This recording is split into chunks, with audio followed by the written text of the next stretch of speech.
Hey, it's your friend Choice CJ here, and I'm coming to you guys with my team builder for week 2 of the UBC season number 5. We are going up against OhSpastic, coach of the Big Island Volcanions.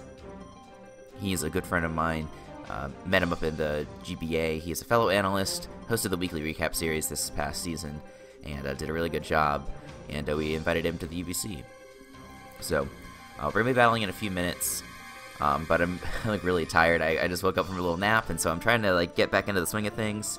I've actually already recorded this team builder, but I figured I would record it again just because that might help me sort of get prepared for the battle, get me mentally prepared for the battle.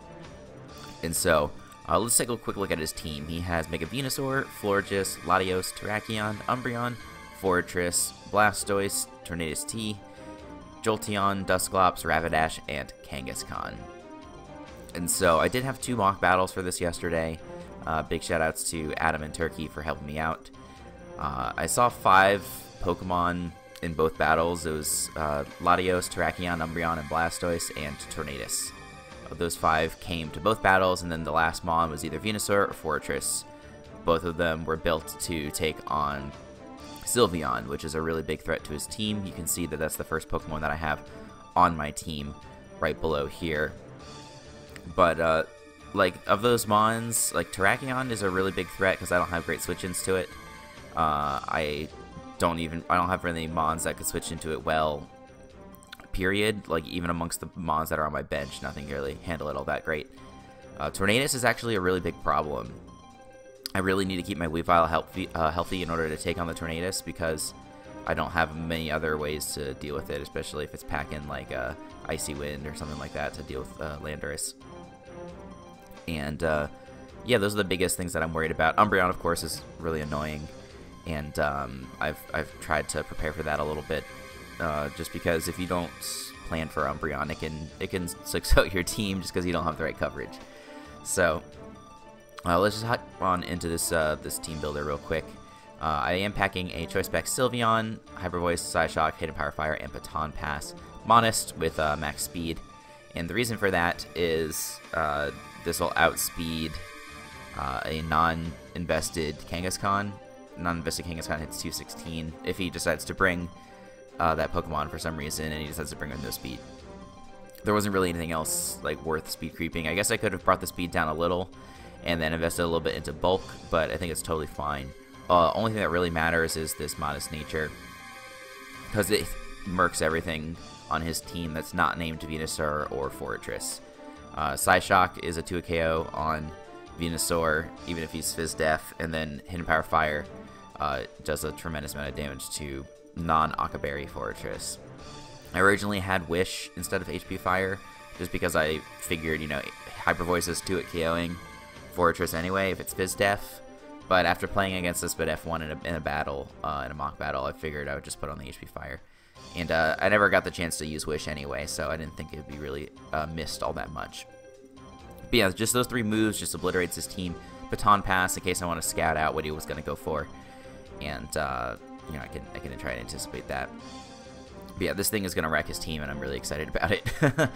This is like the best Sylveon set to use, the most fun, just because things drop left and right. Next up, we have a pretty standard-looking Weavile, although this EV spread looks all sorts of screwed up. I don't know what the deal with that is. I'll have to double-check and make sure that all my EV spreads are okay. This one was fine, right? Yeah. Okay. That's kind of weird. Showdown's kind of weird about that. But yeah, Life Orb set with Pursuit and P-Jab as some of my quote-unquote tech moves. No Icicle Crash, because I don't, or sorry, no Ice Shard, because I don't think I really need it too much in this match.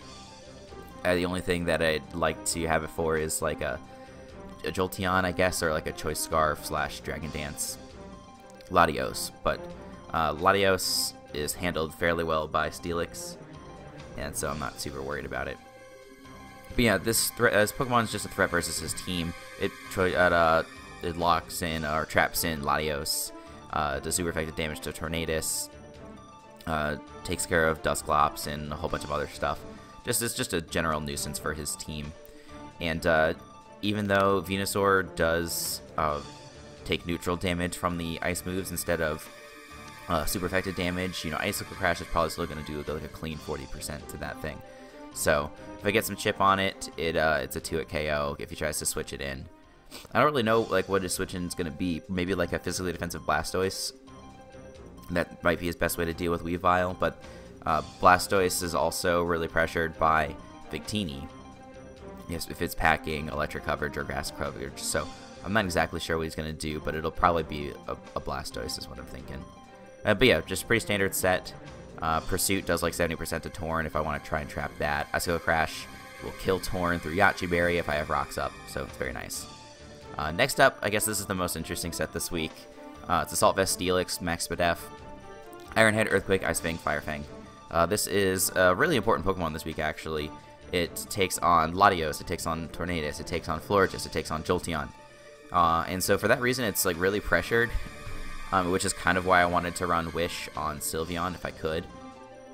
I even wanted to try and fit Lickitung onto the team, but there's just no way I can fit it on with the mons that I have. But yeah, it just doesn't take very much from any of those Pokemon, and it can go for some damaging moves. Weaken them up for Weavile if needed. So that's pretty nice. It kind of stinks. It doesn't hit super hard. It only gets a 206 attack, but we'll make do with that. But yeah, it just puts a lot of pressure on his team, or it you know, stops a lot of Pokemon from switching around, which is nice. Next we have a Chople Berry Cobalion, max attack, max speed, Stealth Rock, Toxic, Full Switch, Close Combat. This is mostly here for Umbreon. Umbreon, most sets of it can't do a whole lot to this thing. If it's just packing, you know, sort of the normal set, Wish, Protect, Foul Play, Toxic, etc. We can go for Toxic versus it, and we can not get poisoned in return by its Synchronize ability, which is really nice. Close Combat does a 2-hit KO, a fully Fizz-Def version of Umbreon. Stealth Rock is important. And then Volt Switch I didn't have on here at first, but Volt Switch is actually kind of nice because he doesn't have a ground type on his team, and Jolteon is never switching in on Cobalion. And so if I bring this in on Umbreon, I can pretty easily Volt Switch on it if I'm expecting to switch into Latios or Venusaur or things like that, and I can go into the appropriate Mon to take those on. The Chople Berry is here just because I get obliterated by Terrakion if I don't have the Chople Berry. So I'm going to have to play really carefully with the Cobalion because that could otherwise destroy me. The Terrakion could otherwise destroy me, so I'll be keeping that in mind as the battle goes on. I don't have anything to outspeed it besides Weavile, and I don't have like low kick on Weavile or anything like that. So that's really all there is to say about Cobalion. Next is a Double Dance Lando with Flying AMZ. We put enough speed on this thing to outspeed a Choice Scarf Latios, which I did see in both of my mocks, so pretty interesting to note that. But yeah, this Mon is just really good versus his team. His flying resist is Jolteon, which is amazing. So if I do get the opportunity to set up to +2/+2, then I definitely am going to be sweeping his team. I didn't get the opportunity to do that in either of my mocks, but I was thinking about switching this to Choice Scarf because I couldn't set up on anything in my mocks, but having the Fly and the Supersonic Sky Strike is just too important with Venusaur being there.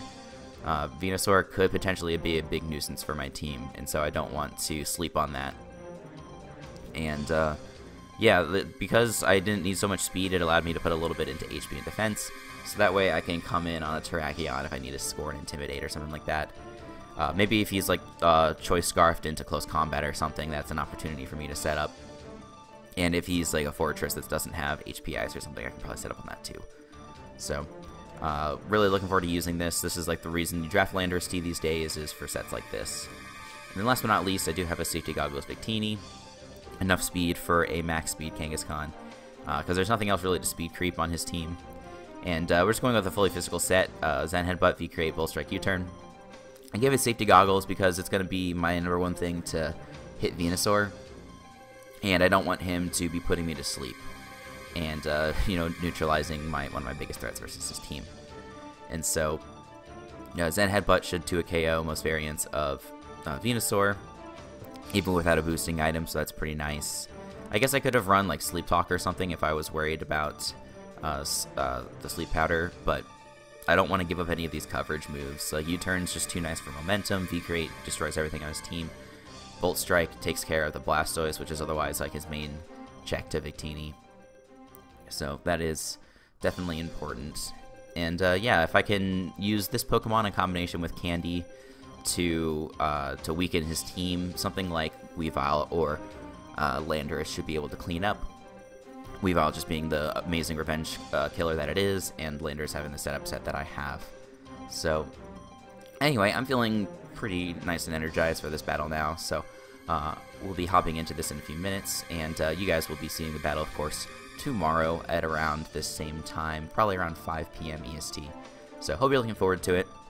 Make sure you check back to the channel for other gaming and Pokemon content. Until the next time, I will see you guys later.